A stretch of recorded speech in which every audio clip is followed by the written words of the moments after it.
အပြောကျယ်လာသော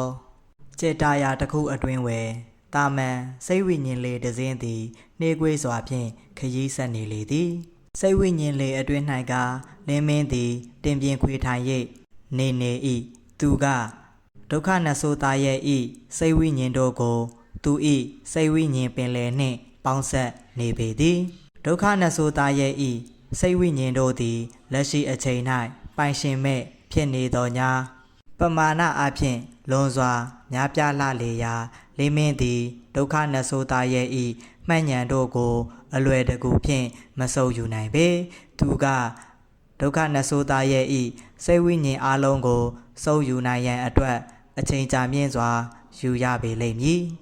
တစ်ဖက်၌လည်းဒုက္ခနဆိုးသားရဲ့ဤစိတ်ဝိညာဉ်ကိုစုပ်ယူခြင်းကြောင့်လင်းမင်းသည်အကျိုးတရားများစွာရရှိလေသည်ပထမဦးဆုံးထင်သာမြင်သာရှိသောအကျိုးတရားမှာသူ၏စိတ်ဝိညာဉ်ပင်လယ်ကယခင်ထက်ပိုမိုကြီးမားလာခြင်းဖြစ်လေသည်ပိုင်ရှင်မဲ့ဖြစ်နေသောဒုက္ခနဆိုးသားရဲ့ဤမှတ်ဉာဏ်များအတွင်းဝယ်မှတ်ဉာဏ်များသာမကစိတ်ဝိညာဉ်စွမ်းအင်များပါဝင်လေသည်ထို့ကြောင့်လေးမင်းကဒုက္ခနဆိုးသားရဲ့ဤမှတ်ဉာဏ်တို့ကိုစုပ်ယူနေသည့်အချိန်အတွင်းဝယ်၎င်း၏စိတ်ဝိညာဉ်စွမ်းအင်တို့ကိုပါအဖို့လက်ဆောင်အဖြစ်ရရှိလေသည်ယခုအခါလင်းမင်းသည်ဒုက္ခနဆိုးသားရဲ့ဤမှတ်ဉာဏ်တို့ကိုစုပ်ယူနေသည်မှာနှစ်လတင်းပြည့်သွားလေပြီအဆိုပါနှစ်လတာကာလအတွင်းဝယ်လင်းမင်းဤစိတ်ဝိညာဉ်ကလည်း15ရာခိုင်နှုန်းခန့်ပိုမို၍ကြီးမားလာပေသည်ယင်းကလင်းမင်းအတွက်မမျှော်လင့်ထားသောအောင်မြင်မှုကြီးတစ်ရက်ဖြစ်လေသည်လင်းမင်းကမှတ်ဉာဏ်တို့ကိုစုပ်ယူယုံများဖြင့်သူ၏စိတ်ဝိညာဉ်ပင်လေသည်ကြီးထွားလာသည်အားသိလိုက်ရလည်းရင်ဒုက္ခနဆိုးသားရဲ့မှာ၎င်း၏အတန်မာဆုံးအချိန်၌ပြိုင်ပတ်ကင်းသားရဲ့တက်ကောင်ဖြစ်ခဲ့သည်ဟုသောအဆိုကိုလက်ခံလာလေသည်ဒုက္ခနဆိုးသားရဲ့ဤစိတ်ဝိညာဉ်နှင့်ရှင်လိုက်လည်းရင်နောက်ဆုံးကစားပွဲအတွင်းဝယ်ကျမနဆိုးဘရင်ငန်းငန်းတက်ရှာဖွေခဲ့သောမိစ္ဆာအယိုးသည်တန်ဖိုးမရှိသောယတနာတစ်ခုဖြစ်သွားချေ၏လင်းမင်းသည်ယခုချိန်အထိဒုက္ခနဆိုးသားရဲ့ဤစိတ်ဝိညာဉ်များထဲမှအနည်းငယ်သောပမာဏခန့်ကိုသာစုပ်ယူထားနိုင်သေးလေသည်ဒုက္ခနဆိုးသားရဲ့သည်နှစ်ပေါင်း9ဘီလီယံဝန်းကျင်ရှင်သန်ခဲ့သောသားရဲကြီးတစ်ကောင်ဖြစ်လေသည်ထို့ကြောင့်ဒုက္ခနဆိုးသားရဲ့ဤစိတ်ဝိညာဉ်အလုံးကိုစုပ်ယူနိုင်ရန်အတွက်လင်းမင်းသည်သူအထွတ်အထိပ်အင်ပါယာအဆင့်သို့ရောက်ရှိချိန်အထိကြိုးပမ်းရဖွယ်ရှိလေသည်လင်းမင်းသည်ဒုက္ခနဆိုးသားရဲ့ဤမှတ်ဉာဏ်များကိုစုပ်ယူခြင်းကြောင့်စိတ်ဝိညာဉ်ပင်လေကြီးတစ်ခုလုံးကြီးထွားလာသလိုများစွာသောဗဟုသုတတို့ကိုလည်းရရှိလေသည်ဒုက္ခနဆိုးသားရဲ့သည်ဤစัจ java လာအတွင်းဝယ်နေရာအနှံ့သို့သွာလာလှုပ်ရှားခဲ့သောတတဝါကြီးဖြစ်လေရာ၎င်း၏မှတ်ဉာဏ်များအတွင်း၌တန်ဖိုးရှိသောအချက်အလက်များမရေမတွက်နိုင်အောင်ပါဝင်လေသည်လင်းမင်းအတွက်တန်ဖိုးအရှိဆုံးသောအချက်အလက်များမှာအမှောင်ကြောင်းနှင့်သက်ဆိုင်သောအချက်အလက်များဖြစ်လေသည်ဒုက္ခနဆိုးသားရဲ့ဤမူလဇာတိမြေသည်အမှောင်ကြောင်းနှင့်ပင်ဖြစ်လေသည်ဒုက္ခနဆိုးသားရဲ့ကလွန်ခဲ့သောနှစ်ပေါင်း10ဘီလီယံဝန်းကျင်တွင်အမှောင်ကြောင်းနှင့်ထဲမှတနည်းတစ်ပုံဖြင့်ဤစัจ java လာတဲ့သို့ရောက်ရှိလာပုံပေါ်၏ထို့နောက်ဒုက္ခနဆိုးသားရဲ့ကနှစ်ပေါင်းများစွာကြာအိပ်ပျော်နေရာမှပြန်လည်နိုးထလာပြီးဤစัจ java လာအတွင်းတောင်းကျမ်းခဲ့ခြင်းဖြစ်ရပေလိမ့်မည်လင်းမင်းကဒုက္ခနဆိုးသားရဲ့ဤနောက်ကြောင်းကိုအနှဲငယ်မျှတည်သွားလေသည်သို့တော်ညာသူဆုပ်ယူခဲ့သောမှတ်ဉာဏ်တို့မှာအနှဲငယ်သာရှိသေးလေရာလင်းမင်းကဒုက္ခနဆိုးသားရဲ့ဤဘဝတွင်မြည်သည့်အရာများကြုံကြိုက်ခဲ့သည်၎င်းဤမျိုးနွယ်ကမြည်သူတို့ဖြစ်သည်၎င်းဤရန်သူများကမြည်သူတို့ဖြစ်သည်အားမသိနိုင်သေးပေထိုအတွက်လည်းလင်းမင်းကသူ့ကိုယ်သူအားမလိုအားမရဖြစ်မိလေသည်တို့ရာတွင်ဒုက္ခနဆိုးသားရဲ့ဤမှတ်ဉာဏ်တို့ကိုစုပ်ယူခြင်းသည်ကလွယ်ကူလှသောကိစ္စတစ်ခုတော့မဟုတ်ပေလင်းမင်းသည်ဒုက္ခနဆိုးသားရဲ့ဤ မှတ်ဉဏ်များကိုသူ၏မှတ်ဉဏ်များနှင့်ပေါင်းစည်းရာတွင်တဲထန်လာသောနာကျင်မှုကိုခံစားရလေသည်သူကယင်းနာကျင်မှုတို့ကိုအံကျိတ်သီးခံရင်းမှတ်ဉဏ်များကိုစုပ်ယူရ၏လင်းမင်းကဒုက္ခနဆိုသားရဲ့၏မှတ်ဉဏ်များအတွင်မှနေ၍အမောင်ကျောင်းနှက်ထဲတွင်နေထိုင်ကြသောတက်ရှိများ၏အကြောင်းကိုအ내အကျဉ်းသိလာရလေသည်အမောင်ကျောင်းနှက်ထဲတွင်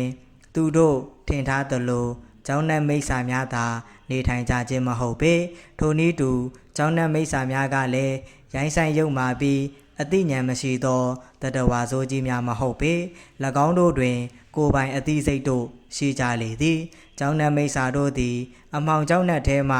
ဤဆက်ကြဝဠာသို့ရောက်ရှိလာချိန်မှသာ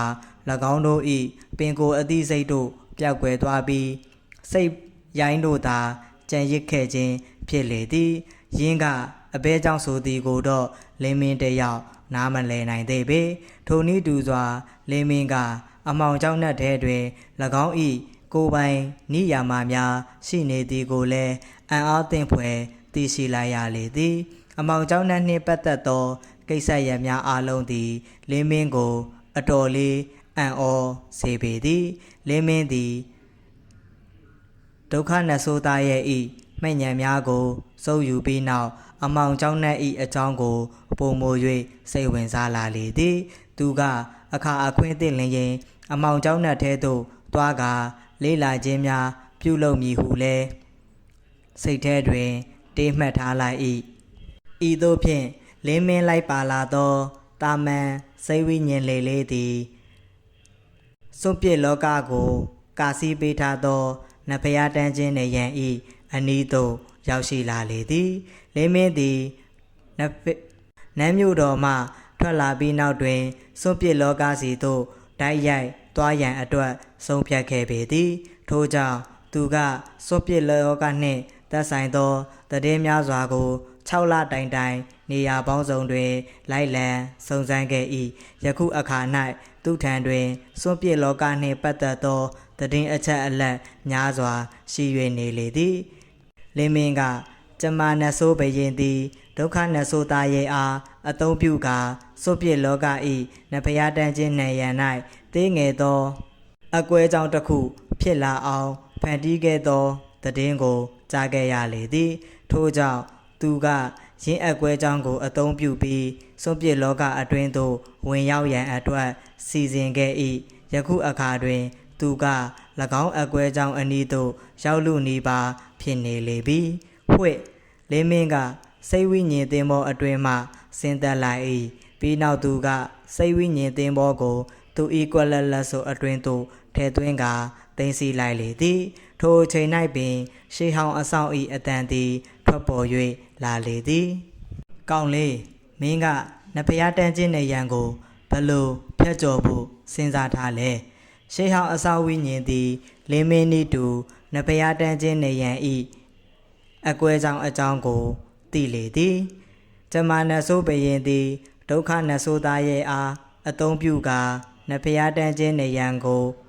ဖျက်ဆီးပြီးနောက်တွင်၎င်း၏ယုံကြည်စိတ်ချရသောစစ်တပ်များကိုဆေလွတ်ကာရင်းအကွဲကြောင့်အားစောင့်ကြက်စေခဲ့လေသည်ယခုအခါတွင်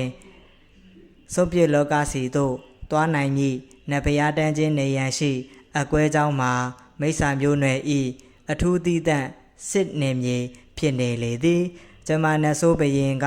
၎င်းစစ်နေမြေကိုစောက်ရှောက်ရန်အတွက်မိစ္ဆာအင်ပါယာများစွာကိုဆေလွတ်ထားပြီးလင်းမင်းတို့သည်ယခုအခါတွင်၎င်းမိစ္ဆာအင်ပါယာများနေထိုင်သောနေမြေနှင့်အနှဲငယ်သာဝေးကွာတော့ပေသည်လင်းမင်းသည်ရှေးဟောင်းအဆောင်၏စကားကိုကြားလည်ရင်းမိသည့်စကားမှပြန်မပြောပေထိုအစားသူကခက်ရဲ့ပြုံးကသူ၏ညာလက်ဘဝဖြင့်နှစ်ဖူးမှစပြီးခြေဘဝအထိပို့လိုက်လေသည်ထိုအခါတွင်လင်းမင်း၏တွင်ပြင်သည်ချောမောသောလူငယ်လေးအဖြစ်မှရက်ဆက်ကြမ်းကြုတ်ကာခန္ဓာကိုယ်တောင့်တင်းသည့်မိစ္ဆာတကိုးရှင်တဦးအဖြစ်ပြောင်းလဲ၍သွားပေသည်သူ၏တကိုးအဆင့်သည်ကဘာဘရင်အဆင့်ဖြစ်နေလေသည်လင်းမင်းသည်ရုပ်ဖြတ်ပညာတွင်တစ်ဖက်ကန်းခတ်ဟုဆိုရလောက်အောင်ပင်တော်လွန်းသူဖြစ်လေသည်ထို့ကြောင့် လင်းမင်းကသူဤရုပ်ဖက်ပညာအားအထွတ်အထိပ်အင်ပါယာအဆင့်တကုရှင်များပင်လျင်ဖောက်ထွင်း၍မမြင်နိုင်ဟုယုံကြည်ထား၏တို့ရာတွင်လင်းမင်းကတတိမလွတ်ပေသူကမော်ကူပါတုံအားအသုံးပြုကာသူဤအစိမ်အဝါကိုထပ်မံ၍ဖုံးကွယ်လိုက်လေသည်လင်းမင်းကကျမနတ်ဆိုးဖရင်တွင်၎င်းအားကူညီနေသောတက်ရှိနှစ်ပေရာနှစ်ပါးရှိနေသေးသည်ကိုကောင်းကောင်းကြီးသိလေသည်တက်ရှိနှစ်ဖျားဟူသည်မှာတကုရှင်လောက၏ထိတ်ဆုံးတွင်ရပ်တည်နေကြသောပြိုင်ဘက်ကင်းပုဂ္ဂိုလ်များပင်၎င်းတို့သည်မြည်သည့်အရာကိုမဆိုတိတက်သလိုမြည်သည့်အရာကိုမဆိုဖောက်ထွင်းမြင်နိုင်စွမ်းရှိလေသည်ထို့ကြောင့်လင်းမင်းကစွန့်ပစ်လောကရှိနတ်ဖျားတန်းခြင်းနေရန်တွင်မိစ္ဆာမျိုးနယ်၏တက်ရှိနတ်ဖျားတစ်ပါးရှိနေမည်ကိုစိုးရွံ့လေသည်ထို့ကြောင့်ပင်သူကမိစ္ဆာမျိုးနယ်ဝင်တကုရှင်အဖြစ်အသွင်ပြောင်းပြီးသည့်တိုင်စိတ်မအေးနိုင်သေးပေကျွန်တော်ကမိစ္ဆာစစ်သားအဖြစ်ဟန်ဆောင်ပြီးတော့စွန့်ပစ်လောကတဲကိုဝင်မယ်လင်းမင်းကရှေးဟောင်းအဆောင်ဝိညာဉ်ကိုခတ်တိုးတိုးပြောလိုက်လေသည်ပြီးနောက်သူကအဝေး၌မြင်နေရသောအင်ပါယာတို့၏နန်းတော်များစီသို့လင်းမြန်စွာပြန်တန်းသွားလိုက်လေသည်မိစ္ဆာအင်ပါယာတို့သည်ကယခုအချိန်တွင်အလုတ်ရှုပ်နေကြလေသည်မိစ္ဆာမျိုးနွယ်သည်စွန့်ပစ်လောက၌ရှိနေသောလူသားများအားလုံးကိုအပြတ်တုတ်တင်ရန်အတွက်ဆုံးဖြတ်ချက်ချပြီးပြီဖြစ်၏ထို့ကြောင့်ပင်ကျမနတ်ဆိုးဘရင်အပါအဝင်မိစ္ဆာမျိုးနယ်၏ခေါင်းဆောင်များက၎င်းတို့၏လက်အောက်ရှိအတော်ဆုံးသောစစ်တပ်များကိုစွန့်ပစ်လောကစီသို့ဆေလွတ်၍လူသားမျိုးနွယ်များအားတိုက်ခိုက်ခိုင်းနေလေသည်ယခုအချိန်သည်ကစွန့်ပစ်လောကသို့စစ်ကူများထပ်မံပို့လို့ရမည့်အချိန်အခါဖြစ်လေသည်လင်းမင်းကမိစ္ဆာမျိုးနွယ်၏စစ်တပ်တို့နှင့်နီးကပ်လာလျင်အာကာသနိယာမကိုအသုံးပြုကာအာကာသအတွင်းခိတ္တမြဝင်ရောက်ပုံအောင်လိုက်လေသည်ပြီးနောက်သူဝင်ရော၍ရမည့်တက်စုတစ်ခုကိုရှာဖွေလိုက်၏လင်းမင်းကအချိန်ကြာမရှာလိုက်ရဘဲသူဝင်ရော၍ရမည့်မိစ္ဆာမျိုးနွယ်၏တက်စုတစ်ခုကိုမြင်သွားလေသည်ထို့နောက်သူက၎င်းတက်စုအနီးသို့ချင်းကပ်သွားပြီး၎င်းတက်စု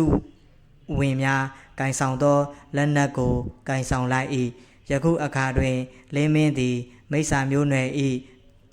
အထူးစစ်သားတဦးဖြစ်သွားလေပြီလင်းမင်းကရဲရင်တက်ကြွသောမိစ္ဆာစစ်သည်တဦးအဖြစ်ဟန်ဆောင်ထားလေရာမြည်သူကမျှ၎င်းအားတရှို့တဦးဟုမထင်ကြပေထို့ကြောင့်လင်းမင်းသည်မိစ္ဆာစစ်တပ်များကြီးစိုးသောနေမြေအတွင်းဝယ်အလွယ်တကူလှုပ်ရှားသွားလာနိုင်လေသည်မကြာမီ၌ပင်လင်းမင်းတို့၏တက်စုသည်စိတ်ဝိညာဉ်သင်္ဘောတစည်းပေါ်သို့တက်ကြရလေသည်၎င်းတို့၏တက်စုမှုသည်ကမဟာကဘာဘယင်အဆင့်ဖြစ်ပေသည်လင်းမင်းကစိတ်ဝိညာဉ်သင်္ဘောပေါ်သို့ရောက်သည်နှင့်သူ၏နတ်အာယုံကိုဖြန့်ကျက်လိုက်၏သူတို့၏စိတ်ဝိညာဉ်သင်္ဘောကိုဥဆောင်၍မောင်းနေမည်သူမှာအင်ပါယာတစ်ပါးဖြစ်လေသည်လင်းမင်းကစွန့်ပစ်လောကစီသို့သွားမည်စိတ်ဝိညာဉ်သင်္ဘောတိုင်းအားဥဆောင်သူတို့မှာအင်ပါယာများဖြစ်ကြသည်ကိုမြင်လိုက်ရလေရင်မိစ္ဆာမျိုးနွယ်၏အင်အားကိုကြိတ်၍ချီးကျူးမိလေသည်မိစ္ဆာမျိုးနွယ်သည်အမှန်ပင်လူသားမျိုးနွယ်အထက်များစွာအားကောင်းလာလေသည်၎င်းတို့တွင်မရေမတွက်နိုင်သောအင်ပါယာများရှိသည်လားဟုပင်ထင်မှတ်စရာရှိပေသည်လင်းမင်းကအတွင်းနဲ့နေစဉ်၌ပင်မဟာကဘာဘယင်၏အတန်ကထွက်ပေါ်လာလေသည်ငါတို့တွင်နဖျားတန်းခြင်းနေရန်ကိုဖောက်ထွက်တော့မယ်ငါတို့ရဲ့ဥတီယာကဂျိုးပြကျဲစဉ်စုပဲကဲစစ်သားတွေအားလုံးအသင့်ပြင်ထားကြတော့မဟာကဘာဘယင်၏အမိန်ပေးသံအဆုံးတွင်ပင်လင်းမင်းလိုက်ပါလာသောစိတ်ဝိညာဉ်သင်္ဘောသည်အလင်းအမြန်နှုံးမျိုးဖြင့်နဖျားတန်းခြင်းနေရန်ကိုဖောက်ထွက်သွားလေသည်လင်းမင်းကသူသည်မကြာမီ၌လူသားမျိုးနွယ်တို့နှင့်ပြန်လည်ဆုံစည်းရတော်မူအားတွေးမိလေရင်